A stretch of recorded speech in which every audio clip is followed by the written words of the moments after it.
નમસ્કાર, આપ જોઈ રહ્યા છો લખત ન્યૂઝ અપડેટ ચેનલ। તમામ સમાચાર અને અપડેટ મેળવવા માટે ચેનલને સબસ્ક્રાઇબ કરો અને બેલ આઇકન પર ક્લિક કરો જેથી તમામ સમાચાર અને અપડેટ તમને મળી રહે।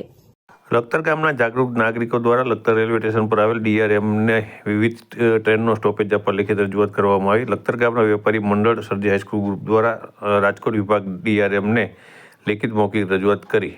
લખતર રેલવેનું નવીકરણ કરવામાં આવી રહ્યું છે, ત્યારે રાજકોટ ડિવિઝનલ મેનેજર પોતાના સ્ટાફ સાથે રાજકોટ રેલવે વિભાગ હેઠળ આવતા રેલવે સ્ટેશનના ઇન્સ્પેક્શન માટે નીકળ્યા હતા। હાલમાં સરકાર દ્વારા લોકોની સુવિધા વધે તે માટે થઈ લખતર રેલવે સ્ટેશનનું નવીનકરણ કરવામાં આવી રહ્યું છે। સાથે આગામી ટૂંક સમયમાં પશ્ચિમ વિભાગના રેલવે મેનેજર રાજકોટ રેલવે વિભાગના રેલવે સ્ટેશનનું ઇન્સ્પેક્શન કરવા સાથે મુલાકાત કરવા આવી રહ્યા છે। તેના અનુસંધાને રાજકોટ ડિવિઝન મેનેજર પોતાના સ્ટાફ સાથે આજે લખતર તાલુકાના રેલવે સ્ટેશન સાથે લખતર રેલવે સ્ટેશનનું ઇન્સ્પેક્શન કરવા સાથે મુલાકાત કરવા પહોંચ્યા હતા। ત્યારે લખતર ગામના વેપારી મંડળના પ્રમુખ અશોકભાઈ દોશી, સરજી હાઈસ્કૂલ ગ્રુપના વિમલસિંહ ઝાલા લખતર ગામના નાગરિકો સાથે ઇન્ટરસિટીને લખતર સ્ટોપ આપવા સાથે કોરોના સમયે બંધ કરી દેવામાં આવેલ તમામ લોકલ ટ્રેન સહિતની ટ્રેનો ફરીથી રાબેતા મુજબ શરૂ કરવા માટે થઈ અને લેખિત મૌખિક રજૂઆત કરવા પહોંચ્યા હતા। ત્યારે રાજકોટ ડિવિઝનલ રેલવે મેનેજર તેમને 5 મિનિટ ફાળવી તેમની રજૂઆત સાંભળી તેમના દ્વારા ઉપર દરખાસ્ત મોકલી આપવામાં આવી છે, તેઓ તેમના દ્વારા જવાબ આપવામાં આવ્યો હતો।